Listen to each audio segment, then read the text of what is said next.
Muy buenas noches, señoras y señores. Bienvenidos al desarrollo de la presente clase correspondientes al área de ciencias sociales. Bienvenidos a cada uno de ustedes. Iniciamos el desarrollo de las actividades correspondientes a este último tema de esta primera unidad. Bienvenidos a cada uno de ustedes. Un gusto poder compartir con ustedes el desarrollo de la presente clase. En pantalla ustedes pueden observar justamente el formato para recursos de aprendizaje correspondientes a su tarea que estamos en la asignatura de Ciencias Sociales, en la unidad número 1, Independencia y Libertad. Vamos a ver el tema número 4, que es la independencia latinoamericana. Vamos a ver algunos aspectos importantes dentro de este tema. Tienen ustedes el tipo de tarea, tienen el objetivo de tarea y a continuación tienen las instrucciones. Recuerden que el trabajo es individual, deben leer el compendio de la unidad 1, tema número 4, pueden ampliar su información sobre el mismo tema con otras bibliografías de ser necesario. ¿Qué es lo que tienen que hacer como tarea para la presente semana? Dice lo siguiente: desarrolla la siguiente actividad, realiza el siguiente cuadro comparativo sobre la independencia y la libertad, mínimo 6 componentes. Tienen que hacer, obviamente, aquí un cuadro comparativo, es lo que ustedes tienen que desarrollar como tarea en función de la independencia y la libertad. Tienen que ser mínimo 6 comparaciones que tienen que hacer en función de este tema. Recuerden que el trabajo es 100% escrito, por lo tanto ustedes tienen que desarrollar la rotulación de la hojita, obviamente cumpliendo el siguiente esquema que ustedes tienen aquí. Una vez que cumplan esto en la parte superior de su hojita, donde ustedes van a desarrollar su tarea, inmediatamente desarrollan el contenido de su tarea correspondientes a esta semana. Recuerden que obviamente todas las tareas son 100% escritas. En función del contenido, ustedes deben revisar las recomendaciones, la rúbrica de calificaciones y al final de todo este proceso tenemos la información para el desarrollo de los recursos de plataforma. Estamos en la unidad número 1 con el tema la independencia latinoamericana correspondientes a la semana 4 de fecha 23 de septiembre del 2024. Justamente esta tarea permite entregas desde el 23 de septiembre, la fecha límite de entrega es el 30 de septiembre y la fecha de publicación de la calificación será hasta el 5 de octubre del 2024. Ya les queda pocos días para poder cumplir esta tarea, así es que por favor sigan desarrollando, sigan cumpliendo para que puedan presentar dentro de los tiempos reglamentarios cada una de estas actividades. Recordemos que ya estamos al final de este proceso educativo correspondientes a la primera unidad. Una vez que nosotros hemos llegado a la cuarta o al cuarto tema, al final de este tema, ustedes van a encontrar un test, el cual es una evaluación que tiene o está constituido por 10 preguntas, las cuales ustedes tienen que resolver en un tiempo de 30 minutos. Para ello, ustedes tienen que tener a la fecha, tienen que tener presentados todas las tareas, desde la tarea número 1 hasta esta tarea número 4. Tienen que cumplir con las obligaciones que ustedes tienen como estudiantes con la institución y obviamente de parte de secretaría, de parte de la planta administrativa, son quienes a ustedes les van a ir habilitando periódicamente esos exámenes para que ustedes puedan rendir y obviamente puedan cumplir con los requerimientos. Recuerden que esa prueba, la prueba que tienen de esta primera unidad y del resto de unidades que ustedes tienen más adelante son de carácter obligatorio. Esas pruebas tienen que darlo de carácter obligatorio. Si por obvias circunstancias llegan a no rendir, obviamente ustedes van a tener dificultades al final de este proceso educativo. Así que por favor, no se pueden reprogramar, no se pueden volver a abrir. Si usted no dio esta primera unidad, el examen de la primera unidad, usted ya se quedó con una nota de 0 y obviamente tendría que esforzarse en la siguiente unidad. Para que no suceda esto, ¿qué es lo que ustedes tienen que hacer? Tienen que cumplir con todas las actividades dentro del tiempo establecido, dentro del tiempo planificado que se les va mencionando semana tras semana, para que al final de todo este proceso no tengan ninguna dificultad en el desarrollo y alcance de los objetivos planteados en cada una de las asignaturas. Así que, por favor, a estar pendientes de todo este proceso. Una vez que se les ha facilitado la información pertinente en función del desarrollo de la tarea, vamos a iniciar justamente con un tema bastante importante para el desarrollo de todos nosotros, de toda la humanidad y de todos los habitantes del continente americano en función de la independencia y la libertad que se desarrollaron en nuestro país. Recordemos que a partir de la llegada de Cristóbal Colón al continente americano se desarrollaron, obviamente se descubrieron una serie de nuevas poblaciones, de nuevos imperios, y obviamente los españoles al ver que todas estas civilizaciones emergentes que tenía el continente americano tenían mucha riqueza, desarrollaron una serie de expediciones justamente con el propósito de conquistar, con el propósito de dominar todos estos territorios y obviamente para llevarse todas las riquezas que existían. Dentro de estos procesos de un determinado tiempo, justamente todos los vasallajes que desarrollaron los españoles, los abusos y una serie de cosas más provocaron un proceso de independencia para alcanzar la libertad, liberarnos de los españoles, fue uno de los primeros objetivos que tuvimos dentro de estos procesos libertarios que se dieron. Y vamos a ver justamente, recordamos que estamos ya cerca, estamos el día de mañana, justamente el 26 de septiembre celebramos el Día de nuestra bandera, que es uno de los símbolos patrios, obviamente que ondeó justamente en la última batalla del 24 de mayo en las laderas del Pichincha y con el cual nosotros nos alzamos con la libertad que tenemos en la actualidad. Y justamente dentro de estos procesos se han venido dando todos estos eventos importantes históricos, los cuales han marcado un hito en la historia de la humanidad, especialmente de nuestro continente. Y vamos a ver esta característica y vamos a ver esta estrofa, este párrafo en el cual nosotros vamos a hacer un análisis en cuanto a la independencia y a la libertad. ¿Qué serán? ¿Serán lo mismo? ¿Serán cosas distintas? Vamos a ver. La independencia latinoamericana, que en los países continentales se logró tras 15 años de avatares y de batallas, no es solo un proceso del pasado, con unos héroes muy importantes, sí, pero ya muertos. La independencia y la libertad son realidades que debemos conquistar todos, todos los días. Eso quiere decir que todos y cada uno de nosotros estamos construyendo un poco de esa libertad, un poco de historia. Por un lado tenemos que fue obviamente también que recordar el pasado con respeto. Fueron decenas de miles los muertos de lado y lado, familias destruidas, territorios devastados por la guerra.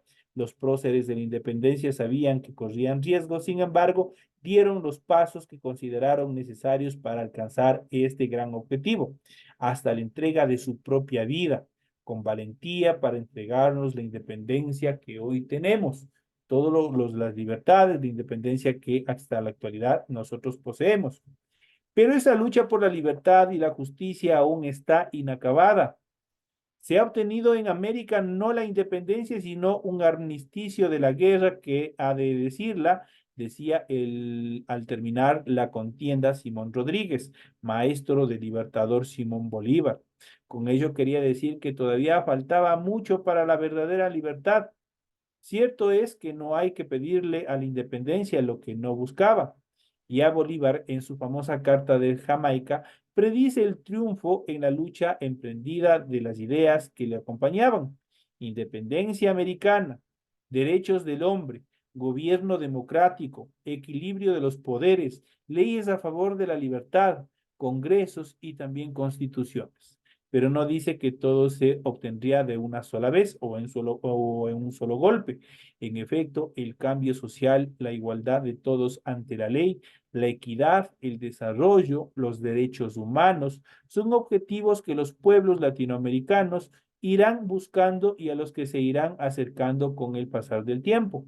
Si nosotros vemos este precepto, este fragmento, obviamente que determina se lo ha ido aplicando en el transcurso de la formación de nuestro país.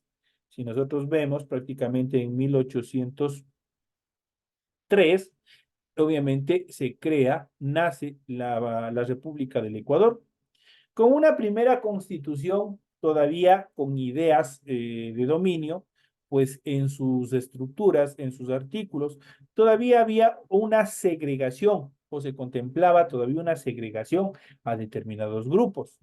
Si nosotros analizamos el primer artículo de la primera constitución de 1803, prácticamente nosotros podemos observar que para ser ciudadano ecuatoriano, para ser considerado, tenía primeramente que ser mayor de 23 años, tenía que estar casado, tenía que tener un nivel económico y tenía que saber leer y escribir.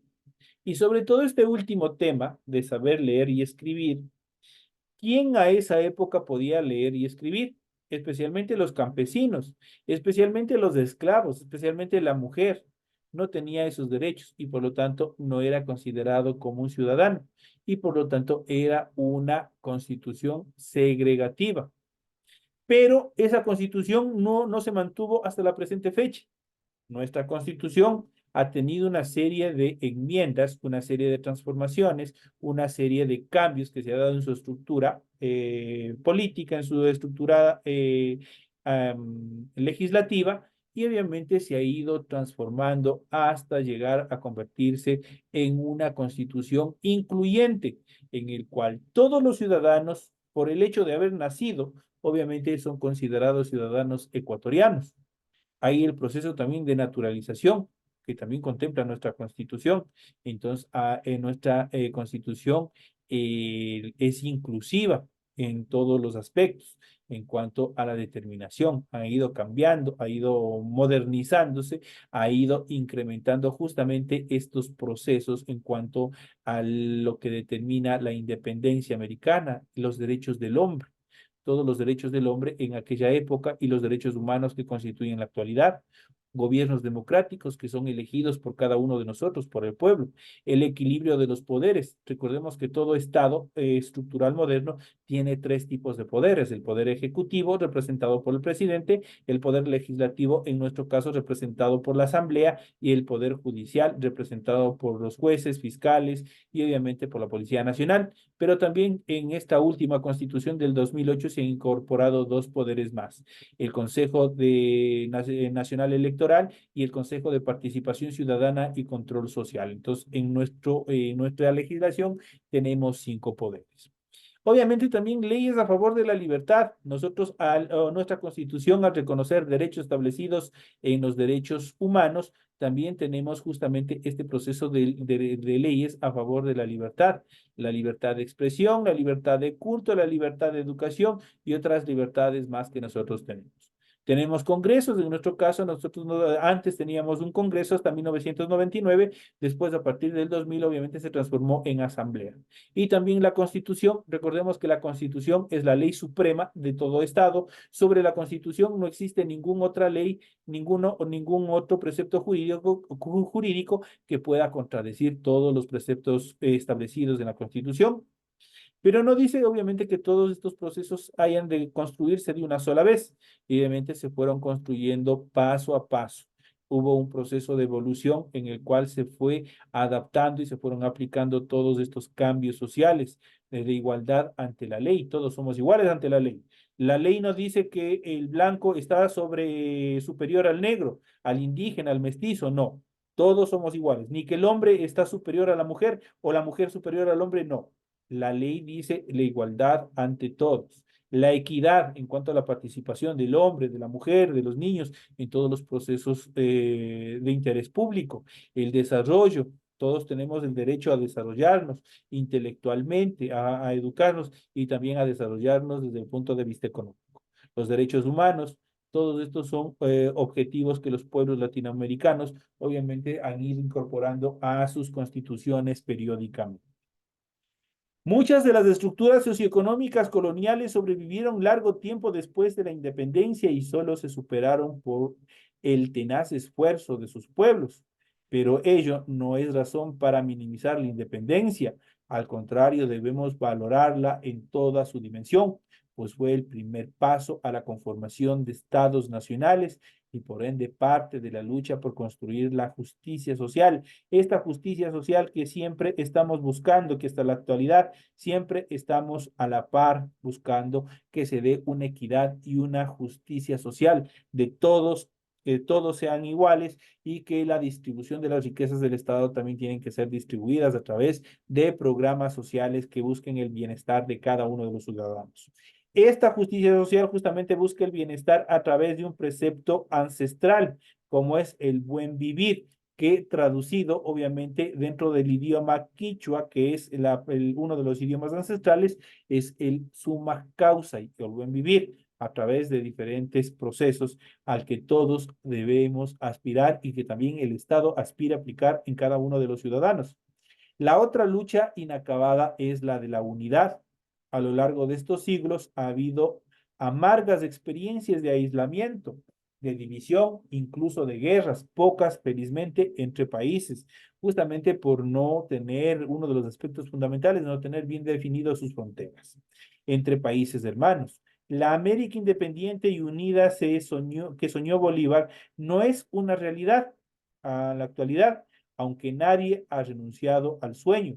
América Latina es la única comunidad natural de naciones que existe realmente en el mundo, pues sus países comparten muchas características similares, tales como costumbres, lengua, creencias comunes, pero paradójicamente cuando hay la globalización puesta por formas supranacionales de organización política y jurídica, por mercados comunes y por la disolución de las fronteras, pareceríamos estar aún lejos de superar nuestro tradicional aislamiento y las gravísimas diferencias regionales que se plantean.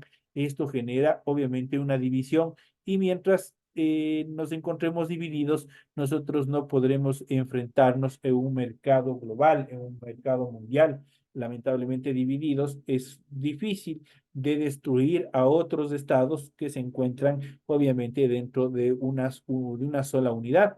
Por ejemplo, nosotros podemos mencionar la Unión Europea. Ese es uno de los aspectos fundamentales o un ejemplo en cuanto a la unidad entre países. La Unión Europea abarca alrededor de 23 países miembros y obviamente cada uno de esos países tiene una sola estructura, tiene una sola legislación, la cual les permite, obviamente, como un Estado sólido, obviamente, impulsarse dentro del mercado internacional y superponerse en relación a negociaciones, a procesos de comercialización en el mercado internacional. Los países de Iberoamérica, como no somos nosotros, parecen haber transitado un camino diferente al soñado por Bolívar, en aras de construcción de estados nacionales encerrados en sí mismos. Aún nos falta verdadera decisión para integrar la enorme extensión territorial de nuestro continente. Su gran población, que sería no solo uno de los más grandes mercados a nivel del mundo, sino uno de los espacios más fértiles para la creación cultural, la tolerancia y la estética que pudieran haber existido en toda la historia de la humanidad. Los esfuerzos en marcha, algunos más amplios, como la Unión Sudamericana de Naciones, UNASUR, otras más restringidos como el Mercosur, la Comunidad Andina de Naciones, la Alternativa Bolivariana de las Américas, debe profundizar el espíritu de unidad y colaboración como la mejor herramienta para el desarrollo de la cultura verdaderamente humana y también justa. Sin duda, la América que quería en algún momento Bolívar, porque si nosotros hacemos una remembranza, ¿cuál fue el objetivo de conformar este gran Estado luego de la liberación de los españoles, que fue la Gran Colombia? Es justamente esto: presentarse como un mega estado sólido en el mercado internacional y que de acuerdo a esas condiciones nosotros podamos negociar en el mercado internacional y obviamente generar buenos recursos, buenas expectativas en cuanto a la comercialización en el mercado internacional.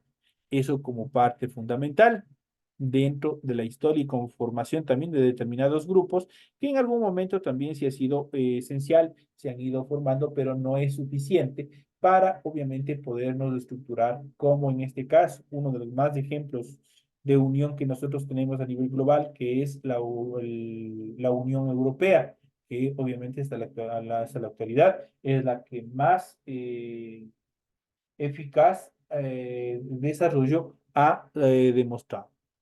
Vamos a ver la siguiente característica en cuanto a la evolución también de los diferentes procesos de independencia que se dio en nuestro continente, especialmente en el continente sudamericano. Y vamos a ver los primeros años durante el siglo XIX en cuanto a la situación de América Latina.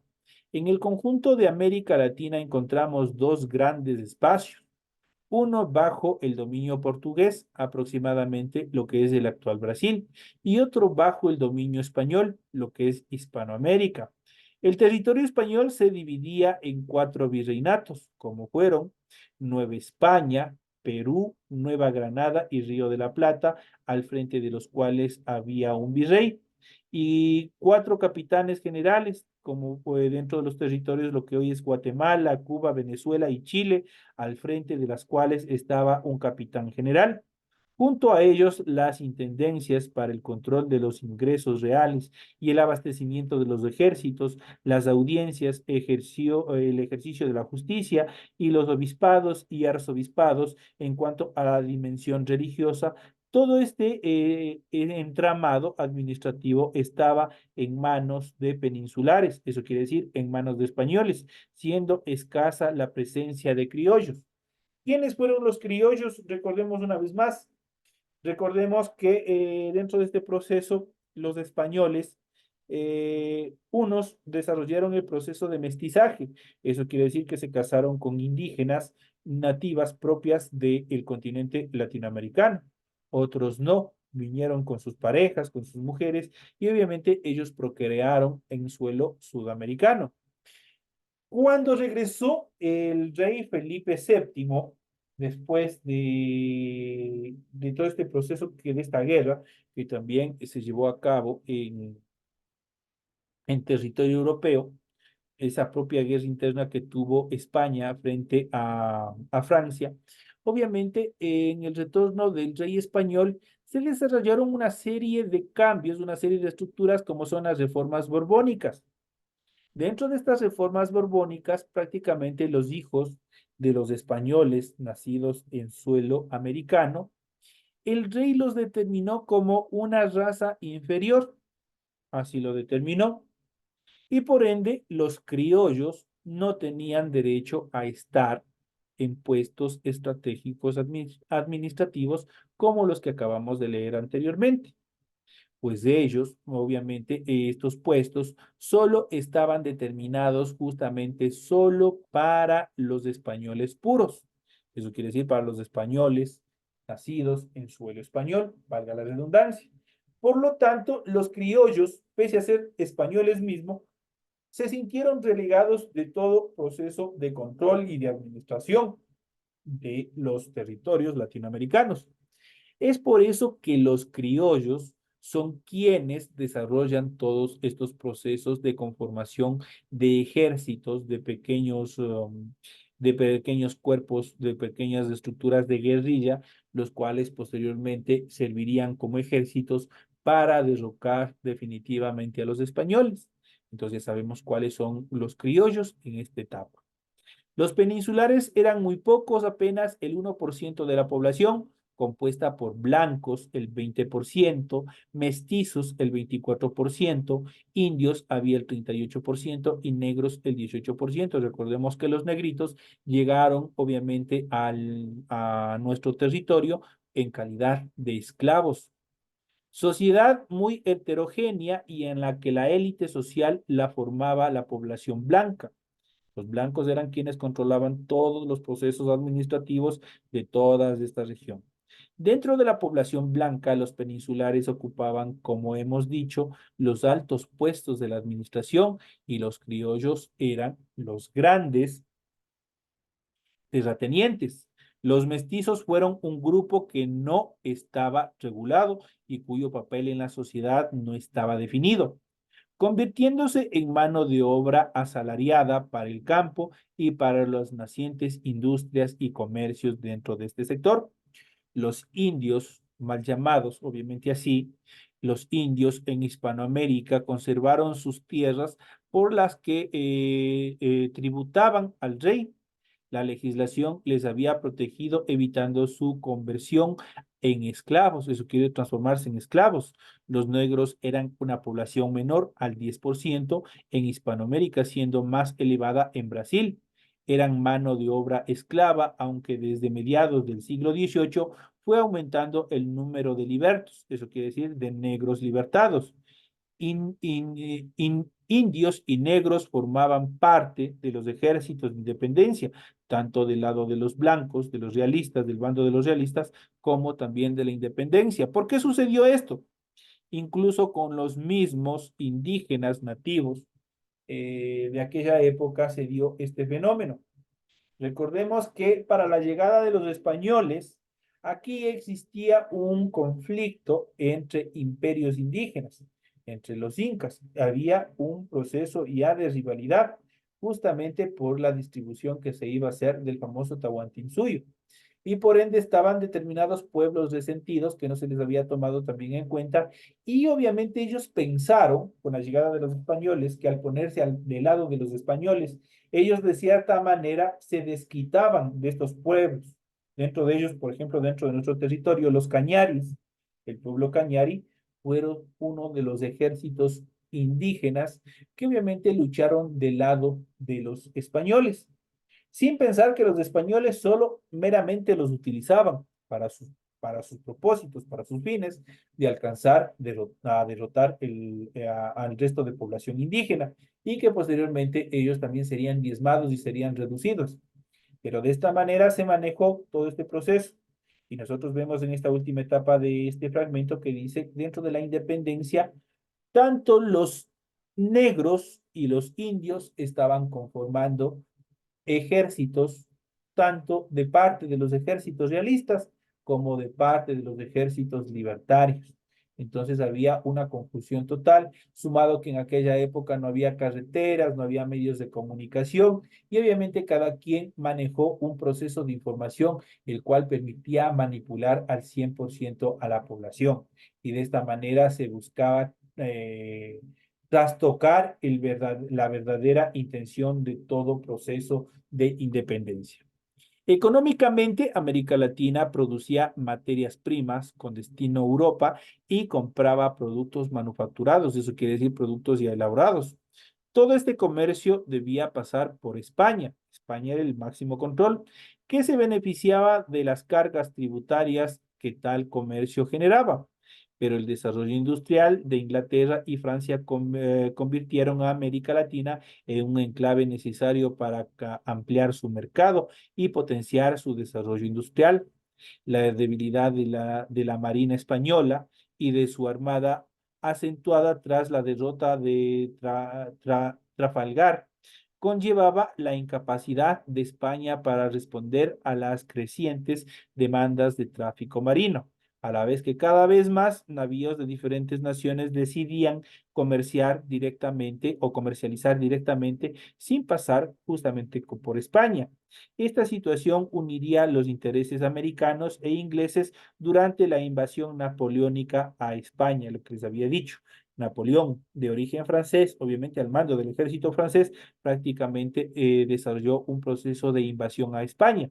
Pues ella, justamente este proceso histórico en cuanto a la invasión de Napoleón a España fue también uno de los procesos que facilitaron el proceso de libertad, pues los españoles, después de toda la guerra que se dio en su propio continente, en su propio territorio, obviamente ellos estuvieron totalmente quebrados económicamente, estuvieron totalmente debilitados, la Marina española fue totalmente diezmada y por ende, por esas circunstancias, obviamente los criollos también lograron estructurar ejércitos que posteriormente liberarían, ya no tendrían el respaldo de la corona española, de cada uno de sus ejércitos realistas, y por ende fueron diezmados y fueron eliminados. Entonces, es una de las partes fundamental por la cual también, obviamente, se dio este proceso de libertad. Esta situación uniría los intereses americanos e ingleses durante la invasión napoleónica a España y favoreciera los procesos de independencia dentro de nuestro territorio. Esa es una de las causas fundamentales. En cuanto a las causas de independencia, repasando lo expuesto en el apartado anterior, podemos tener ya un panorama claro de las causas que motivaron la independencia de las colonias americanas. Tradicionalmente, estas causas se han dividido entre internas, a las que vamos a aludir a continuación, las que vamos a mencionar. Primero, a las causas internas, el menosprecio de la corona hacia la población criolla, justamente lo que les había dicho. a sus propios hijos, a su propia población, le discriminó y le menospreció, que estaba apartada de las grandes decisiones políticas. Los criollos accedían a los puestos inferiores de la administración, pero no a los más elevados reservados justamente para los españoles. A pesar de su poderío económico y de ser descendientes de españoles, se veían mermados en su capacidad política y administrativa. Otra de las causas internas es el monopolio mercantil en favor de España, perjudicando los intereses comerciales y empresariales de la población criolla. Los esfuerzos económicos de la población residente en América solo servían para incrementar los ingresos de la hacienda española. Una administración que anteponía los intereses de España a las necesidades de los habitantes de las colonias y que fácilmente caía en la corrupción y también en el nepotismo. Y por último, una diversidad racial que llevaba aparejada la exclusión y sometimiento de partes importantes de la población, sobre todo de los indígenas y de los negros, aunque también de la población mestiza también estaban segregados, estaban excluidos desde el punto de vista racial. Eso son las causas internas. Dentro de las causas externas, el empleo el ejemplo de la independencia de los Estados Unidos obviamente ponía en manifiesto que una colonia podía sacudirse del poder de la metrópoli y que la independencia era algo posible. La introducción de las ideas de la Ilustración, que nosotros vamos a ver más adelante en qué consistía, y de la Revolución Francesa. Dimensionaron las demandas económicas de los criollos al situarlas en un plano político y de autonomía nacional y personal. El protagonismo demandado por los criollos y la liberación económica demandada adquirió una versión política plasmada en un liberalismo independentista. Y por último, la creciente economía inglesa en su desarrollo industrial y la necesidad de nuevos mercados junto al nuevo marco bélico europeo tras la llegada al poder de Napoleón Bonaparte, justamente al poder en este caso, del Imperio francés. Esas fueron una de las grandes o de las más importantes causas para que se dé estos procesos de libertad, y nosotros también hemos visto dentro de este tipo de causas las causas internas y también las causas externas que conllevaron a este proceso. Señores y señores, de esta manera llegamos ya a la parte final del desarrollo de la presente clase. Ha sido un gusto haber compartido con ustedes. Espero que toda la explicación les sirva para el desarrollo de la tarea que ustedes tienen planificada para la presente semana. Señores y señores, que tengan un feliz fin de semana. Recuerden que para la próxima semana ustedes ya tienen una evaluación pendiente, así es que por favor cumplir con todos los requerimientos que la institución así lo demanda. Señores y señores, un fuerte abrazo, muy buenas noches.